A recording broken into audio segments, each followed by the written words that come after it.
আগামী দিনেও চক্রান্ত এবং ষড়যন্ত্র। শুক্রবার বাংলাদেশ চীন মৈত্রী সম্মেলন কেন্দ্রে ঢাকা দক্ষিণ জামায়াতের রুকন সম্মেলন অনুষ্ঠিত হয়। আপনাদের আন্তরিকতায় আমরা মুগ্ধ।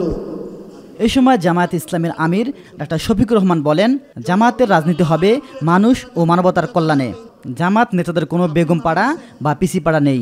কারো আছে বেগম পাড়া, কারো আছে পিসি পাড়া, আমাদের নাই তো, এবং আমাদের এটা প্রয়োজনও নাই। আলহামদুলিল্লাহ, আল্লাহ যে জায়গায় মায়া করে মহব্বত করে পয়দা করেছেন, এই জায়গাতেই যেন আল্লাহ বেশি করে বরকত দিয়ে দেন।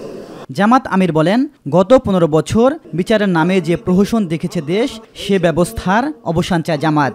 আমরা যা চাই এটি হচ্ছে যে আইন, আল্লাহর আইন হচ্ছে শ্রেষ্ঠ আইন। আজ পর্যন্ত কারো বলার দুঃসাহস হয় নাই যে আল্লাহর আইনের চাইতে জমিনের উপরে কোনো শ্রেষ্ঠ আইন আছে, এবং কিয়ামত পর্যন্ত এটা কেউ বলতে পারবে না। যত বড় দার্শনিক হোক, কেউ বলতে পারবে না।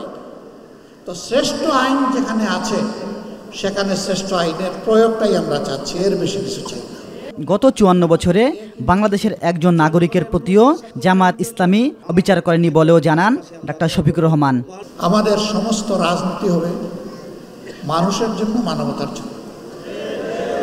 এই কাজে গেলে যে যার সমালোচনা যেভাবে করে করতে থাকুক, আমার কিচ্ছু আসে না। ইলিয়াস মাদবর, মাই টিভি, ঢাকা। এ বাংলাদেশ আমাদের গর্ব।